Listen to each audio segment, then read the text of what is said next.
Welcome, Fall Edition, Coleman Report Live, November 8th, post-election edition. And we're going to go right to the question. What do you think? Were the midterm results good for SBA's lending programs? What do you think? Yes, no opinion. Sort of like to throw that out there. I really look forward to seeing the responses, Bob. I think, the greatest thing for SBA lending programs is when the SBA administrator became a cabinet level position. But we'll see what the response is. Interesting. I thought maybe it would have gone over 50%. Lance and I have talked about this before. SBA is the one bipartisan consensus by both parties. Main Street always ranks highly. In terms of the program, nothing's going to change. Now, I do believe poultry lending may be on the block, Lance, because the new chair of the House Small Business Committee, Ms. Alvarez, certainly is not happy with that. So I misspoke. It isn't Ms. Alvarez. Who's the new chair? Of the Senate Small Business Committee? No, House. Oh, the House. I'm not sure, Bob. But anyway. Poultry lending, they've been trying to find a way to move poultry lending off the plate now for the better part of this year. So, I don't see it opening back up. And you see a lot of the people who were big in poultry lending, Bob, moving away from it into other vertical markets. Yeah, it's Ms. Vasquez. I misspoke. I just double checked that. Second question. We hear a lot about approval ratings. What do you think? Do you believe SB Administrator Lenny McMahon is doing a job? We hear a lot. We read a lot about cabinet officials changing positions. I've heard nothing about this. I don't know if she's going to stay or leave, but I'd like to know what the industry thinks of her job performance. It's kind of interesting, Bob. She seems like one of the most stable cabinet members if you are one that follows politics. And the other thing that's interesting, you saw that the president donated his salary to SBA. Yes. And those are very, in terms of Washington, D.C. politics, that's got to be a record. I personally, I think Lance also has approved of the job she's doing. She's done basic marketing stuff. She's gone on outreach. She's been a very strong advocate for the program. Thank you for your response. Hey, Lance, go ahead, Lance. The implementation of the program itself, the SBA administrator's position is a true CEO position. It gives direction to the SBA and it serves as a spokesperson for the SBA. But, there are employees that have been around SBA. I think of John Wade, who's going to be at the Secondary Market Summit. Guys like John Miller, they're the nuts and bolts. They're the ones that make SBA work. But, from my perspective, I think she's done a pretty good job. Yeah. It's she's talking Main Street. In the past, the administrator has usually simply reiterated the administration's talking points, whether it was Democratic or Republican. We've all been to the conferences where they get off and they give the speech. And while she has done that to an extent, that's part of her job, she's broadened her pitch to supporting lenders and supporting Main Street. So I agree with the yes votes. Hey, Lance did a webinar yesterday on litigation plans and 159s, and actually I believe this was 2 weeks ago, Lance. And you had this question, which is always an interesting response. And have you had a litigation case that exceeds $10,000 in legal fees and requires approval by SBA? And why do you keep asking this question, Lance? Well, part of the reason I asked the question, Bob, is, if you have litigation on an SBA loan and the expenses are $10,000 or more, it has to be approved by SBA in order for those litigation expenses to be reimbursable. The challenge, Bob, as we all know, litigation is kind of a moving target. And quite often somebody will jump in and say, nah, it's not going to be $10,000. And then they wake up, something happens, and it pushes over 10. They don't have an approved litigation plan. And part of the reason I keep asking the question, Bob, is so I can throw out this. If you have litigation related to an SBA loan and it's not just incredibly simple, and you're 100% positive you're not going to get to $10,000. If you have normal litigation, put a contingency in there, get it up to $10,000 budget, and submit it to SBA for approval. It's not going to hurt you. You're going to be in a position of your litigation expenses will be considered reimbursable. But again, you don't want one of those last minute surprises and not have an approved litigation plan, and you thought you had a $7,500 budget, and then all of a sudden it pushes over 10, and you can't get reimbursed for the expenses. And we had a participant in the webinar, Bob, who was asking about a situation exactly like that. They had one, they thought it was going to be $7,000. It ended up being $14,000. They did not have an approved litigation plan, and SBA denied those expenses. And all they had to do was simply update the plan and send it in for submission. Lance, how long have we been at that $10,000 level? It's for a long time, Bob. We were talking about the SOP 5057-2, which it's hard to imagine. It's been in place since December 1st, 2015, and we're not going to see an update to the servicing and liquidation SOP. That's the longest I can remember an SOP being in place. Lance, I love your takeaway when you do these litigation plans. Even if it's at $10,000, put in a contingency. SBA will approve it. Absolutely. Like I said, it's better to get it approved and come in under budget than to not get it approved and come in over the $10,000 mark. Very good. Hey, Kim asked a question about working capital disbursement, and I assume Kim is a loan broker, or anyway, she said, I requested my customer send in the request via email, but they said no, they need to have a physical letter signed and dated. What's going on? Most banks are going to accept an email request. In fact, our institution, every institution I've been with before has a draw form that is submitted that requires a borrower's signature, but almost every bank or lending institution that I'm aware of will accept the attached email as the request. So I do not see a problem with dispersing working capital based on an email request attached to a normal draw request. I think I agree. That's a common sense response. Hey, Paul weighs in. He's looking at wait a minute. What happened, Gary? Oh, I'm the one that's off script. And here's the situation. He's saying, what do we do? We're in a metropolitan area. Everything's going over $10,000. What should I do, Lance? Well, I mean, he's asking, very few SBA litigation cases with real estate involved are going to be less than $10,000. I mean, unless you're in a rural area where you can get attorneys for, say, $100 an hour, but when you have attorneys that cost you $250, $350 an hour, you're going to be over $10,000. It is okay to use in-house counsel, but it's important to note that they have to charge a market comparable rate. But on the front end, no, you can't. He was asking if you could assign those to SBA on the front end of litigation and keep the costs below $10,000. The answer is no.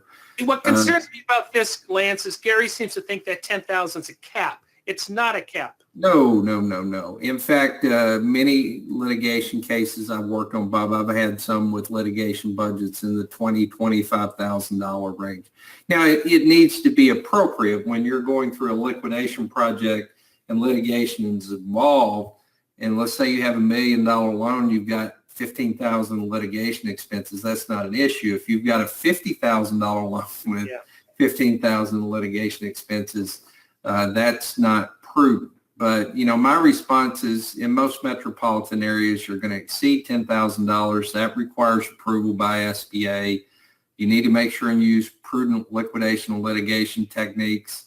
But the main thing is just get the litigation plan prepared and sent to SBA for approval. And Bob, you're exactly right. There is not a cap, but those litigation expenses need to be prudent because it still goes through an approval process, Bob. You're going to send it to the servicing center. They're going to send it to district legal counsel in your area, and they're still going to look and make sure that the budget is prudent for a litigation case of that type.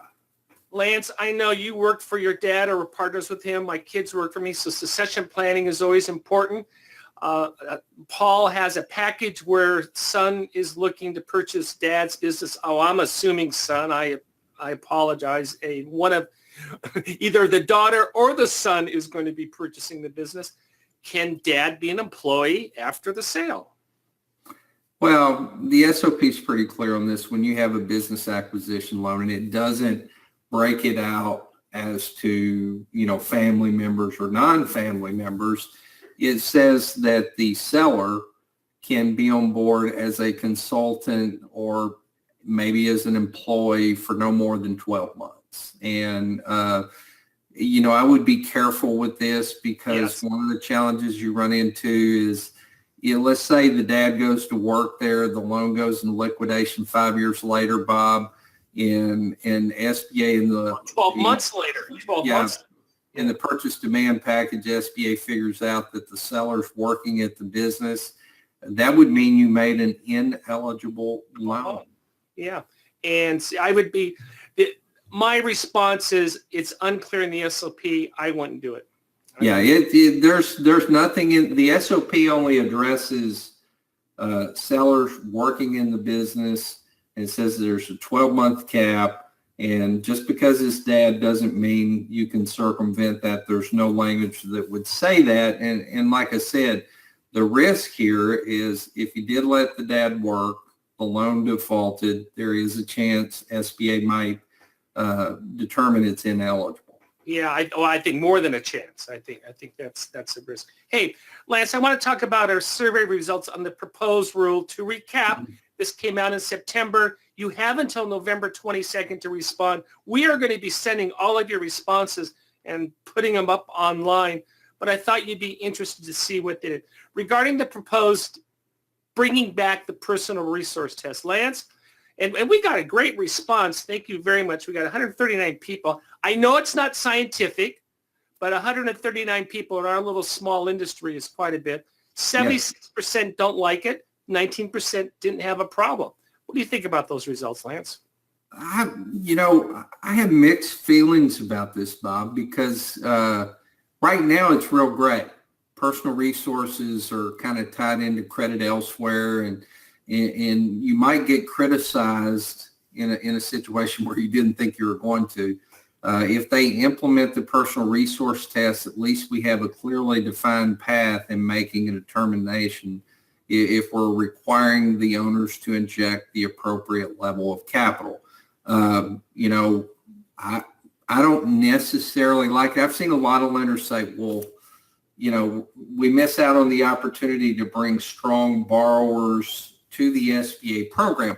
But one of the problems you run into, Bob, is you'll see some SBA loans where you've got somebody who clearly, and I think could get the loan elsewhere or could fund the loan themselves. That's what this is for. It's not for, probably 98% of the loans that I see, they don't have enough personal liquidity for this to even be an issue.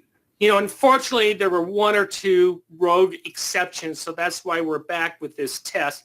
I don't have a problem with these numbers. I have a problem with the philosophical reimposition of this program, where now the lender is supposed to be the full private partner in making these decisions, and ISB is saying, no, we're not going to let you make that decision on your own. We're going to give you some guidance. So that's the problem I have with going back down this road. And the reality is, Lance, I doubt there's anybody on this call who's seen this type of situation cross their desk. Yeah, it would not be typical. And quite frankly, if they change it, I would say in our normal walk as SBA participant lenders, this is not even going to be an issue. Yeah. What the issue is now, we're going back down the road of SBA telling the lenders what to do. And Bob, it is one more thing that we're going to have to check. Yeah. Lender packaging fees.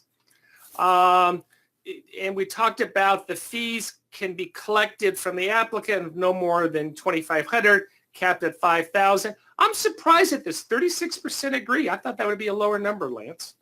Well, the interesting thing about this is we get the new 159 release, Bob, and they tell us, they re-emphasize a piece of the SOP that says we can't charge a standard fee, yet they're going to come back and put something in place that almost says charge a standard fee. I mean, they're saying, Bob, loans under 350 should have no more than 2,500. Well, guess what? The packaging fee is going to be on most of those loans, Bob. So, I mean, it's interesting to me that they say no standard fees, itemize your work, put documentation in your file, and then they come around and they're proposing something that's almost like they're proposing a standardized fee. Lance, the number one comment we got on this response was there is no correlation between the amount of work in preparing that loan package and the dollar amount. Yeah. And that is a huge mistake to assume that you have a smaller loan, it takes less time, and you have a larger loan, it takes more time. Yeah, my friend Angela, I don't see her on the call today, but she would certainly concur that a working capital loan secured by a UCC filing, $50,000, $1 million, it takes the same amount of time to get it to the closing table. Very good. We talked about loan agent fees. SBA is proposing to cap the fees at these amounts, $30,000 max. Now remember, the loan agent fees are the packaging and referral fees paid by the applicant. These are not the referral fees paid by the lender, and that's why this is a very confusing topic, and Lance has done a very good job in our webinars on differentiating what they're doing. So what SBA is very concerned about, what is the applicant paying? And 60% said, no, we don't like this. Well, and the thing that's interesting about, and of course, these are third-party agents charging a percentage of the loan. If you're doing an hourly charge, there is no cap. And right. I think that's a common misconception. Now, Bob, I don't see, the old $30,000 cap that we've seen in the SOP on fees charged as a percentage. I don't see anybody going over that because they're doing it hourly. But I don't really, again, I don't have a huge issue with these numbers. I really don't, Bob. Two master rule. Now, this is really getting into the weeds, but what the issue is that applicants are being charged by a loan service provider and the lender for a package. And that's what SBA wants to eliminate. And I'm sort of surprised. I thought the industry would embrace this a little bit more, but the industry says, no, don't do that. Well, I think that is the one area to be concerned about when looking at fees. And I encourage small SBA lending shops to look at working with an LSP. But, and I've seen in file reviews, Bob, circumstances where there was a $2,500 packaging fee paid by the borrower to the LSP, and then it was also part of the fee paid to the bank. That's what SBA wants.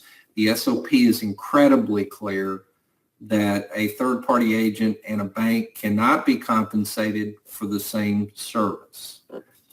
And we're going to gloss over this, and I'm not going to spend much time on it. It doesn't affect a lot of you, as 46% of you said they have no opinion on poultry lending.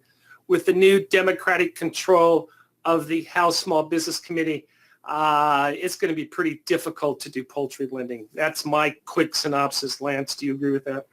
Well, again, most of the year has been spent trying to find a way to eliminate poultry lending. I live in poultry country, Bob. 3 blocks from this studio, Bob, is Tyson World Headquarters. And I would like to see nothing more than for them to be successful.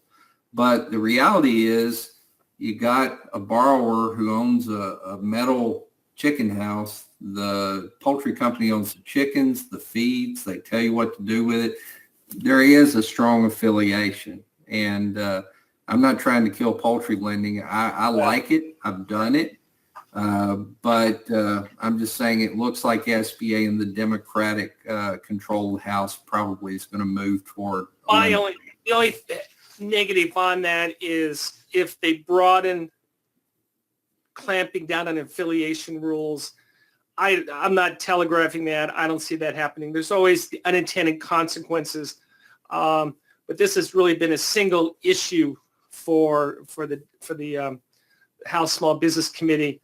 So I think for the 5 of you who do it on the line, we've probably spent 2 minutes longer than you really wanted us to talk about, other than Absolutely. it's going to be an issue. Hey, there's some news that just hit, and you should know about this. For 504 lenders, effective 11/2, and the notice came out this week, is now the project must create or retain 1 job per $120,000 versus the $75,000 old standard. That's good news. It's effective. Obviously, it's not going to affect you, but you should know about that. But I find this next one fascinating, and I want to take just a second to reinforce it. SBA is raising the rates. Go to the next slide, Joseph. SBA is raising the rate on fixed rate interest loans, which I think is a great product in a rising rate environment, and they're allowing you to increase the spread. Next month at our secondary market, we're going to be talking about strategies of structuring loans with fixed rates and still earn decent secondary market income. What do you think about that, Lance? They're going to allow us prime plus 5 on fixed rate for loans over 250. Well, all of us are getting a tremendous amount of activity, Bob, from people who are wanting to find a way to fix their rate, because with the several rate increases we have, small businesses are starting to feel a little pressure, whether it be mentally or actually cash flow wise. I think that fixed rate loans with a reasonable spread that has a decent premium on the secondary market might encourage more participant lenders to do some fixed rate financing. We'll be talking about this a lot, but I think this just came out yesterday, so I haven't crunched the numbers, other than I know that by structuring these loans, and Lance, you can get creative. You can go floors, caps, you can go 5-year fixed and then pop it. And if you want to get very much in the analytics, remember on a 25-year loan, the average prepayment on that's about 7.5 years. In other words, it's only going to be in your book 7.5 years. It's not going to default. It's going to be refinanced out.